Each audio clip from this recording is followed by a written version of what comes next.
திருவள்ளூர் மாவட்டம் ஆவடியில் அமைச்சர் உதயநிதி ஸ்டாலின் பிரச்சாரம் மேற்கொள்ள உள்ளதால் பூந்தமல்லி தேசிய நெடுஞ்சாலை மூடப்பட்டிருக்கிறது. ஆவடி நோக்கி வந்த அனைத்து வாகனங்களும் கோவர்த்தனகிரி பகுதியில் தடுத்து நிறுத்தப்பட்டு பாதை மாற்றி அமைக்கப்பட்டிருக்கிறது. கூடுதல் விவரங்களோடு இணைகிறார் செய்தியாளர் பார்த்திபன். வணக்கம் பார்த்திபன், செய்தி குறித்தான முழு விவரங்களை வழங்கலாம். திருவள்ளூர் மாவட்டம் பாராளுமன்ற வேட்பாளர் சாதிகாந்த் செந்தில் ஆதரவுக்காக இன்று உதயநிதி ஸ்டாலின் வருகையொட்டி ஆவடி பூந்தமல்லி நெடுஞ்சாலை மூடப்பட்டிருப்பதால் பொதுமக்கள் வாகன ஓட்டில் கடும் அவதியடைந்திருக்கிறாங்க. இதன் காரணமாக போக்குவரத்து நெரிசலை தவிர்ப்பதற்காக தான் இந்த செயல் ஈடுபடுவதாக காவல்துறை தரப்பு தெரிவிக்கப்பட்டிருக்கிறது.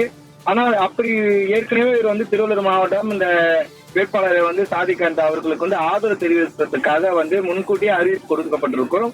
அதனால இப்ப போக்குவரத்து நெரிசல்ல சரி செய்ய வேண்டும் என்றால் இதற்கு முன்பதாகவே பொதுமக்களுக்கு ஆவடி மாநகர காவல் ஆணையத்துக்கு உட்பட்ட பகுதிகளில் அவர்களுக்கு முன்னறிவிப்பு கொடுத்திருக்க வேண்டும். அப்படி ஒரு முன்னறிவிப்பு கொடுக்காமல் இருப்பதால் திடீரென்று ஒரு தேசிய நெடுஞ்சாலை ஆவடியிலிருந்து பூந்தமல்லி செல்லக்கூடிய தேசிய நெடுஞ்சாலை மூடப்பட்டிருப்பதால் வாகன ஓட்டிகள் கடும் அவதறிந்திருக்கிறாங்க. முன்னறிவிப்பின்றி சாலை அடைத்துள்ளதால் இந்த பேருந்துகள், பயணிகள், கார் உள்ளிட்ட சிறிய ரக சரக்கு வாகனங்கள் உள்ளிட்டவை சுற்றி செல்லக்கூடிய அவலநிலை என்பது ஏற்பட்டுகிறது.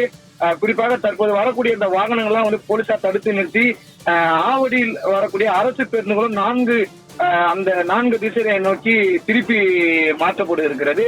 இதனால் பயணிகள் கடும் அவதறிந்திருக்கிறாங்க. குறிப்பாக ஒரு 20 நிமிடத்துக்கு வரக்கூடிய சாலையில திடீரென்று மூடப்பட்டிருக்கிற பகுதியில ஒரு 2 கிலோமீட்டர் சுற்றி செல்லக்கூடிய அவலநிலை என்பது ஏற்பட்டிருக்கிறது. இதனால் நேரம் கடந்து செல்கிறது. வாகன ஓட்டிகள் குறிப்பாக திருவள்ளூர்ல இருந்து ஆவடி பணிமனை நோக்கி வரவர்களும் சரி, திருவள்ளூர்ல இருந்து அம்பத்தூர் நோக்கி கள்ளிக்குப்பம் வழியா வரக்கூடியது சரி, கடும் அவதியடைந்திருக்கிறாங்க.